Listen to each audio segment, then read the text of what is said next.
Hello everyone, good afternoon. Today inshallah, I will do just a recap on vector spaces. I need you after this lecture to understand exactly what we mean about vector space, how to deal with it, to feel comfortable moving around the definitions and the meaning. Okay. Of course, all of this you really understand, so it's going to be really very simple.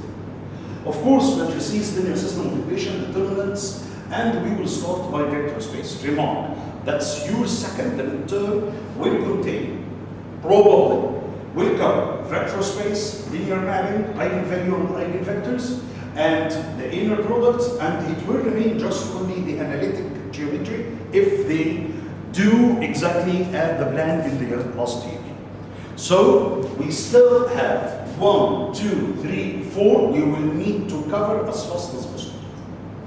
The reason for today's lecture is to try to review with you the beginning of vector space, because if I went through the remaining of the chapter, it will be very confusing if you lost the first meaning and understanding of vector space. Once more, a vector space is very, very simple. If you read this definition, a vector space is a set of objects called vectors together with two operations. There's two operations. One of them is vector addition and the second is scalar multiplication. I want you to think of this vector space as a huge set. It's a huge set, a huge collection of coordinates or vectors. We call them vectors. It's not just only vectors, it could be vectors, matrices, coordinates, objects, polynomials, it could be functions. It's a set of some stuff sharing some properties, okay, or a general shape. But under this shape, it has to cover two things, or to hold for two things. Number one, the addition closure, and the number two, the multiplication by scalar closure.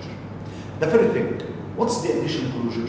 Simply, if you have two objects belongs to this set and you added them together, the result will be a vector belonging to this set.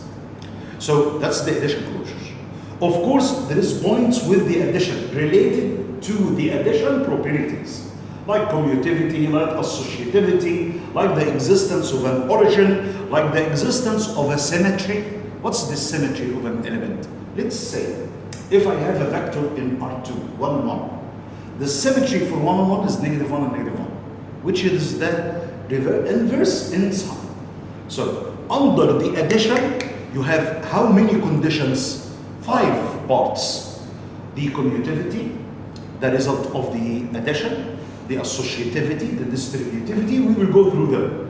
Of course, the origin must exist, because if you have 1, 1, and you add it on -1 and -1, the result will be the origin. So the origin should be one of these vectors. Also, the multiplication by scalar. Which means, if you have a vector and you multiply by a number, the result also will be a vector belongs to the set. So it's a huge set, Ms. Soleil. It's a very huge set that covers all the addition and all the multiplication by a number. Can you imagine how big is this set? Okay, it's a huge set. Okay, done. That's the definition of a vector space. This is the name of a vector space. Okay. Faster. So, these operations must satisfy some basic rules like associative distributivity, existence of a zero, vector, etc. A vector space is a collection of vectors where you can add them and scale them by numbers, and the result still belongs to the same collection. That's the simplest definition for a vector space. Okay? Okay. That's exactly the same definition, and those are the properties of the addition. The result will exist in a vector space, the associativity, the commutativity, the existence, there exists a zero belongs to V such that V plus 0 is equal to V, which is the origin, as I told you. The existence of the negation or the inverse or the symmetric element, So if you have negative you should have negative u belongs to this set. All of this 5 marks related to the addition closure. Are you with me, Farid?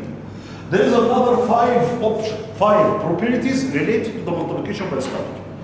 The result of multiplying the coordinates, it will belong to, and if you have A, B, which are constants, belongs to the real set. If you multiply by a vector, the result also will exist.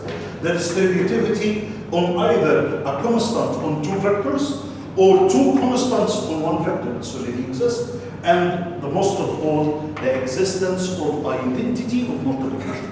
What's the identity of multiplication in matrices? Do you remember? The unit matrix. Okay? So, like the numbers, the identity of multiplication is 1.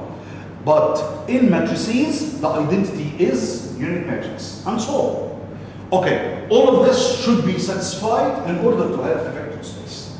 If you have already a vector space, if I have a vector space, if I have this set satisfying the 10 commitments, okay?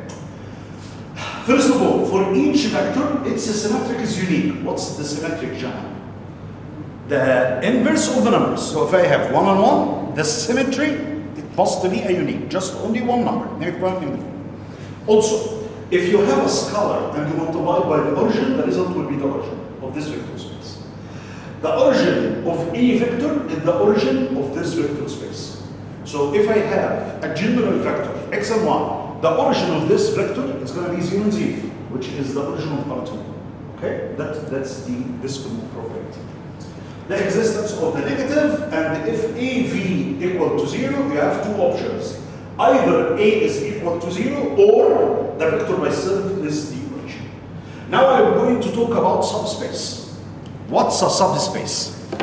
So for a vector space, you have the conditions. Existence of a 0, the addition closure, the multiplication by scalar closure. What's a sub-vector space? A sub-vector space is apart from vector space, but also satisfies the conditions for a vector space. So I can say each sub-vector is a vector space. Each sub-vector space by itself is a sub-vector space. It has an addition closure, a multiplication by scalar closure, but the elements of this vector space is apart from the huge or bigger vector space. I want you to put this in mind. Let's say that this is V. That's a vector space. And let us say that W is a subset from V, which means all the elements in W already belongs to the elements to V. Am I right? Okay. When W to be a subvector space from V, 3 conditions must be satisfied every. First of all, the origin of W should be the origin of V. So they share the same origin. This is number 1. Number 2, any 2 vectors U and V belongs to W will satisfy the addition closure and the multiplication by scalar closure. So if you remark, those conditions, if exist in W, W by itself is a vector space. Okay? But how or when to call it a subvector space from V? They are sharing the same elements and they have the origin combined between both of them. Any questions? Huh? No. Okay? معايا زياد؟ واضح؟ Okay. Sulay, okay?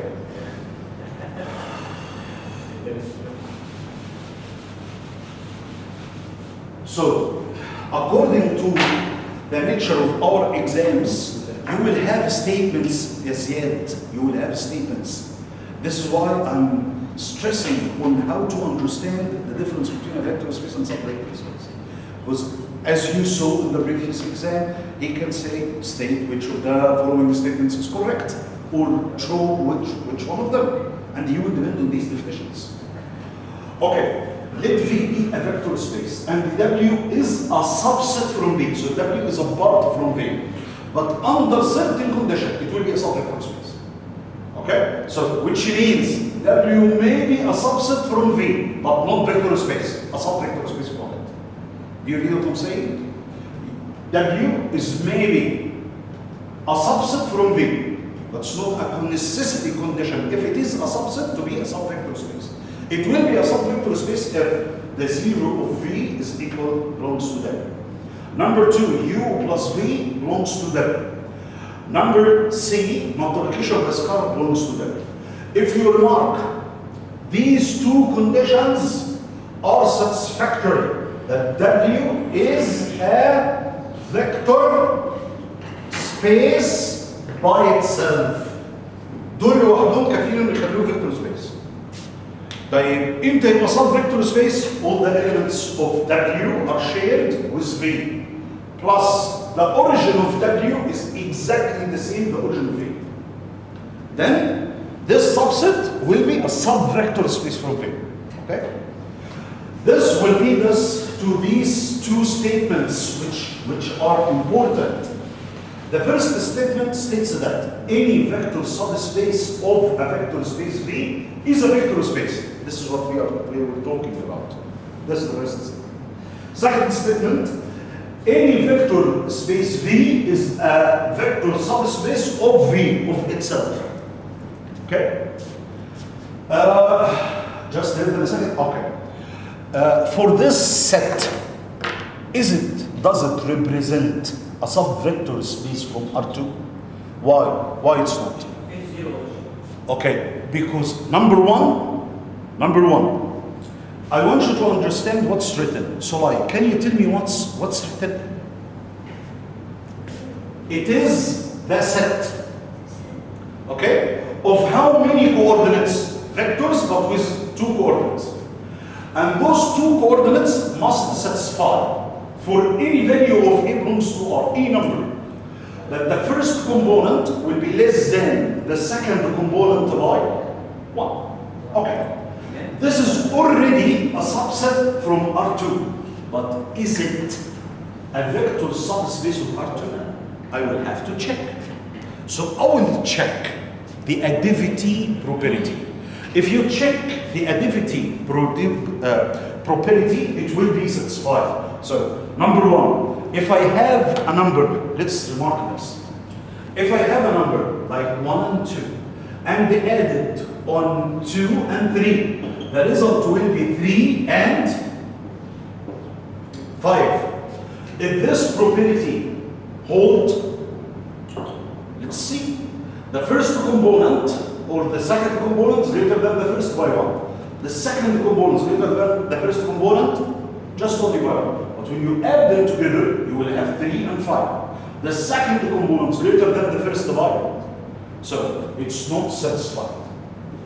This is number one. If you continue, the origin of R2 is simply 0 and 0. Okay? If you try to get the origin of this guy, you will put A belongs to 0 or A equal to 0. Once you put A equal to 0, then the origin will be 0 and 1, which is completely different than 0 and 0. So although A and the A plus 1 is a subset from R2, but it doesn't represent a subvector space of R2. So once you are testing just a statement or a special set to be a subvector space or not a vector space, I will think about the 10 commitments. The addition, the inverse, blah, blah, blah, as we already saw in the previous sessions. Okay, so it's not. I will read now some of the important propositions and statements in the slides. Quickly. First of all, R stands for a vector space over R. C stands for a vector space over complex numbers. Remember and remark, C is a vector space over R by itself. The complex number contains the set of real numbers in it. But the reverse is not correct. Are you with me, Farid? So the set of complex number, it is already a vector space over R. But R is not a vector space over C. Do you hear what I'm saying? So this is really, really important.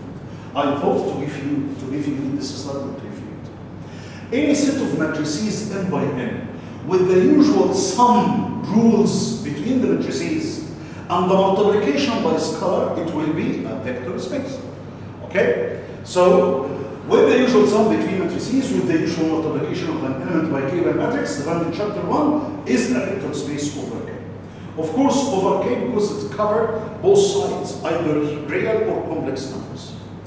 Kn, which means not just only Rn, but also with the complex to the n dimension. So we are talking about Kn, which covers both of them, the real part or the complex part. All of them R to the power of n is considered a vector space. Also, for the set of polynomials, but under certain condition, that these polynomials are starting from the third and the blue. So less than or equal, the degree is less than or equal to 3. The degree less than or equal to 2. The degree is less than or equal to n. It represents a vector space by itself. Okay? So Kn of x, the set of all polynomials in one variable x with coefficients in k, either real or complex, lesser or equal to n. This is really very important. It should be lesser or equal to n, to the degree of this polynomial. It's going to represent a vector space. Farid, Kn of x, the set of all polynomials in one variable x with coefficient in k of degree equal to n. It doesn't represent a vector space because it will miss the origin. Okay, do you understand what I'm saying? So this is really very tricky question. For polynomials to represent a vector space, the degree should cover less than or equal the given degree. But if it's just only equal, it's not going to be a vector space because you are not going to be able to get the origin. Okay? And it is written here also with the usual sum of polynomials. This is how to prove it: the addition, the multiplication by scalar, and so on. We do not that k, the set of polynomials in one variable with coefficient of k, no restriction on the degree, with the usual sum and polynomials. Let E be a vector space over k, and alpha belongs to k, and u belongs to E. The following statements hold. Okay. Those are the statements that I have already run through it in the first slide. But I needed to review it with you in order to keep the symbolization in our slides all together. Okay? So, the neutral element of the sum. What's the neutral element of the sum? You may listen, you may hear this word in an example something. Okay, the element or the neutral element of the sum is the origin. Okay, of E is unique and we denoted by 0. For each U belongs to E, you will have its symmetry and its unique, which is negative U. Once you're adding them together, you will have 0. 0, if you multiply by alpha, it's going to equal to 0. Negative 1 times U, it's negative U. For alpha U, that means either alpha is equal to 0 or U at the origin factor. Okay, these are all covered with us. Let E be a vector space over K. We say that F and E is a linear subspaces of E, or simply a subspace of E under the conditions that I told you about. How many conditions? 3 of them. They should share the same origin. And addition closure plus multiplication by scalar closure. Okay, also a vector space over K with the option. First of all, the 0 existence, as I told you, addition closure, and the multiplication by scalar closure.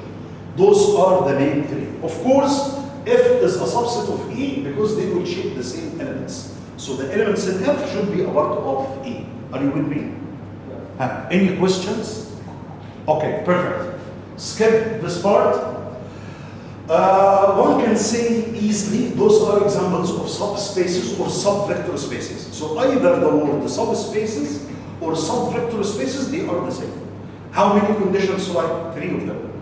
The existence of the origin, they share the same elements, of course, it's by the assumption, and the addition closure and the multiplication closure. The set of all values of x and y belongs to R2, but under the condition that y is equal to 0, which are the elements of on the x-axis, the points on the x-axis facing. They represent a subvector space from R2. لو بصيت على النقط لو بصيت على النقط اللي موجوده على الاكس اكسس، كل النقط اللي موجوده عليه all points on the x axis, you will find all of them 1 and 0, 2 and 0, 3 and 0, negative 1 and 0, negative 2 and 0, and so on. They cover all the requirements. They share the same origin with R2, 0 and 0. And if you have 1 and 0 and 2 and 0, the result will be 3 and 0, so it belongs to the same line. And every 1 and 0, you will find negative 1 and 0. So every element has its symmetry, okay? So it's a subvector space. Similarly, like if I have 0 and 1. Also, I want you to remark, this is how we write or describe our set. It was described here, it's the set of 2 coordinates, but under the condition that y is equal to 0, which exactly like writing it like this way. Also, I can write the other set, which represents the y-axis, which is about from R2 and also a subvector space. I can also talk about any line x equal to y, or x is equal to negative y, or in general, y equal to m of x, y equal to 2 of x, y equal 3 of x, and so on. All of this are subvector spaces from R2, okay? But of course, y equal to mx plus number, it's not gonna equal to, it's not gonna be a subvector space, okay? Okay, now, this is the statements that I told you about. This is not Farid. This is not gonna be a subvector space from R2 because of one thing. The missing is the origin. The origin, if you put y equal to 0 and x equal to 0, this is gonna disappear. Okay? But still you will have a value of b. So the origin doesn't pass by 0 and 0. This line doesn't pass by 0 and 0. And can the value of b be 0? It's another value. عشان sometimes يعني it makes another vector بس ساعات it passes by the origin ساعات it doesn't. No, it's not gonna pass by the origin if b doesn't equal to 0. Okay? But if b, so see the requirement of if m and b belongs to, and the b doesn't equal to, if this happens, so it's not gonna be a subvector space. It's a very good remark. Okay? Also, for x doesn't equal to y, for x doesn't equal to y, doesn't represent the subvector space for all the set of coordinates, okay? Except the coordinates with x doesn't equal to y. Does it represent the subvector space? No. طب ليه يا فيصل؟ Because of the origin. Yes. Okay, very good. Linear subspaces in one x with coefficients, okay, all of this is okay. The set of polynomials of ax with degree equal to r, this is really important. It's not gonna be a subvector space or a vector space. Okay, those are trivial subspaces ya Farid. So in the choose the right statement, this is gonna be considered.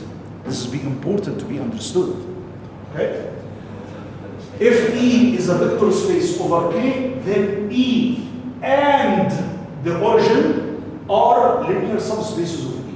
Once more, if E is a vector space, then itself is a vector space or a subvector space from itself. And also the set of the origin, the set that contains the origin, it's a subvector space from this vector space. So it is the purpose of mentioning this. These are called trivial subspaces. Stop. This is really very important. فريد. هلا بس. طب ماشي بسرعة قوي لأن ده الجزء اللي أنت كنت بتسأل فيه. Okay. This is the linear combination part. What we mean about linear combination?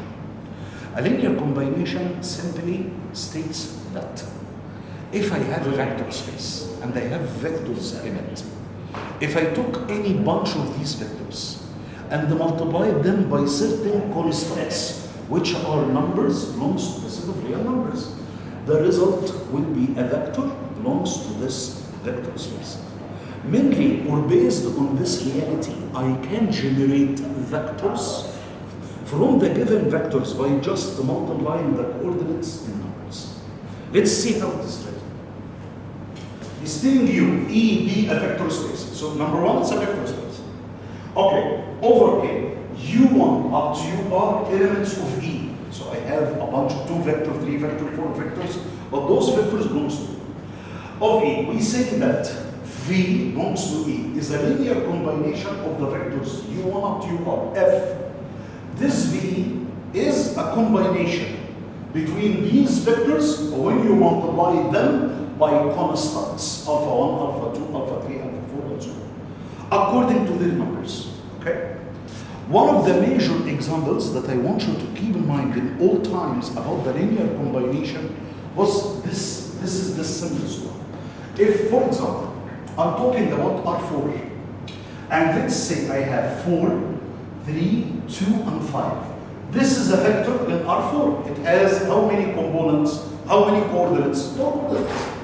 I can simply generate it by multiplying 4 in 1 and triple 0, plus 3 times 0, 1, and double zeros, and 2 in 0, 0, 1, and 0, and 5 times 0, 0, 0, and 1, which is proof that I can generate a vector from a bunch of vectors belongs to the same vector space just only by multiplying coefficients in some of those vectors.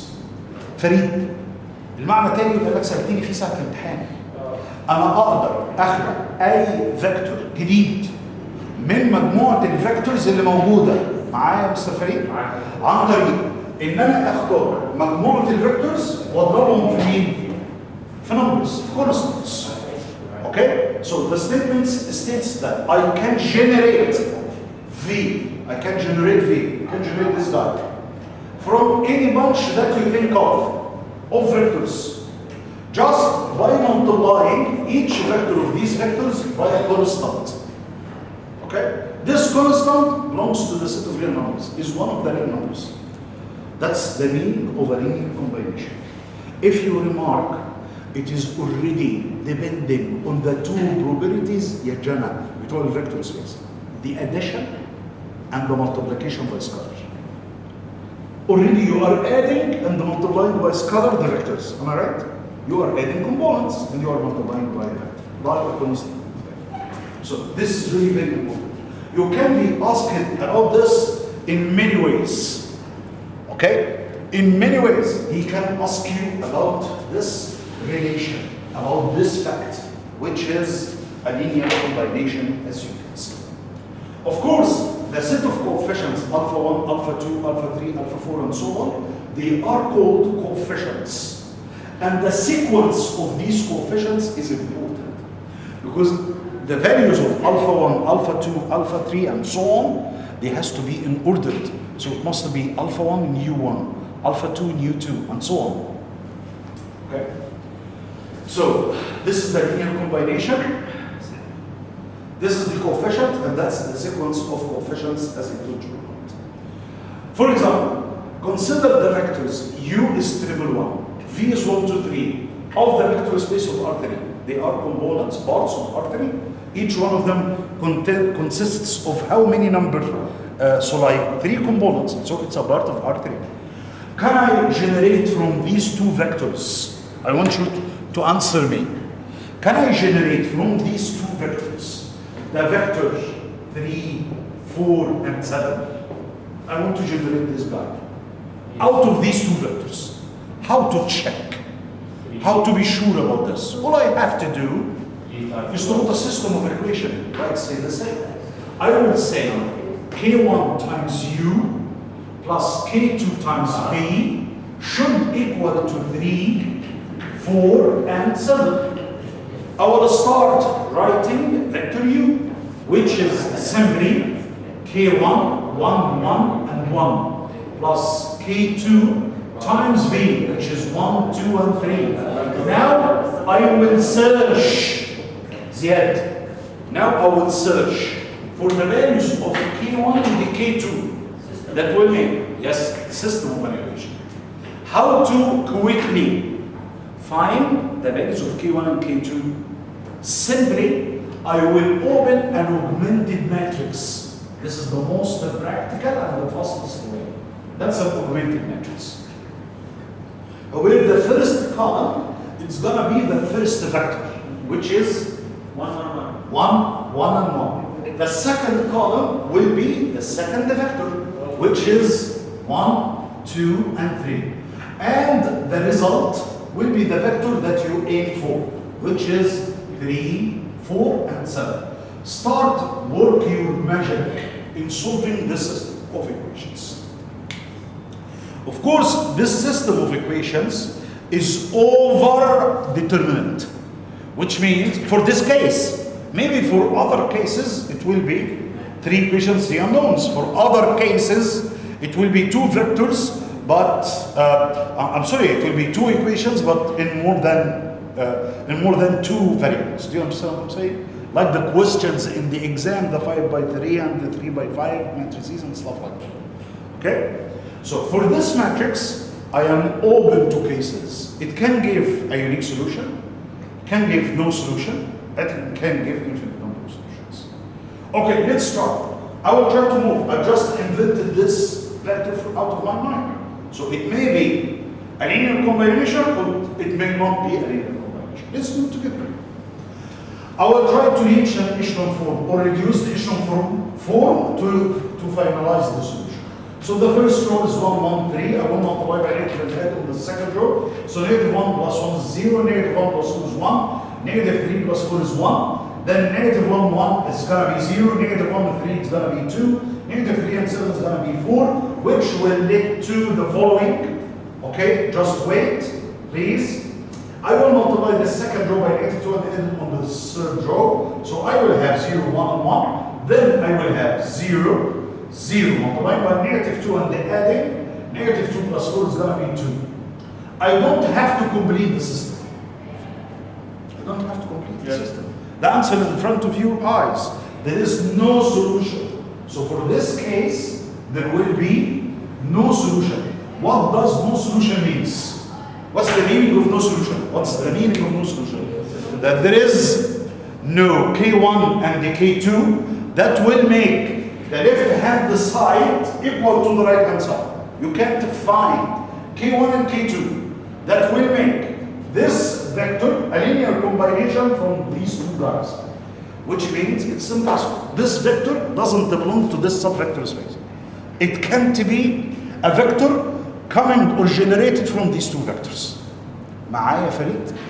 واضحة صح؟ طيب, in another problem, okay? If, let's say, that this guy, we multiply by negative 1 and add, so negative 3 plus 4. Let's say this guy here becoming to, let's say, 5. If we try to move it, so if we try to multiply by 3 and by negative 1 and add, you will end up having this element is equal to 2. Am I right, Farid? Then the next or the coming step, multiplying the negative 2 and adding on the last row, will give you a 0. In this case, I will continue. I will continue solving. And in this case, my vector that I'm seeking is 3, 4, and 5. This guy is equal to 5, 3, 4, and 5. And in such a case, you will be able to find it. Okay? This is going to be zeros. Let's continue to reduce the echelon form. Negative 1 plus 1 is going to be 0. Negative 1 plus 3 is going to be 2. So simply, if K1 is equal to 2 and the K2 is equal to 1, those are the only combination that will generate the 4, 5 out of these two vectors. Do you read me, Farid? Okay, what? So this is how to discover if this set is a linear combination from a vector or it's not a linear combination from a vector. It's very simple. Are you with me, Fizz? Okay.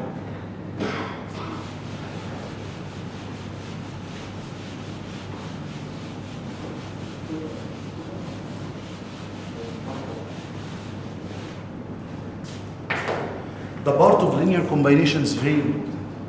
Okay, here is negative 1, negative 4, and 7, another vector.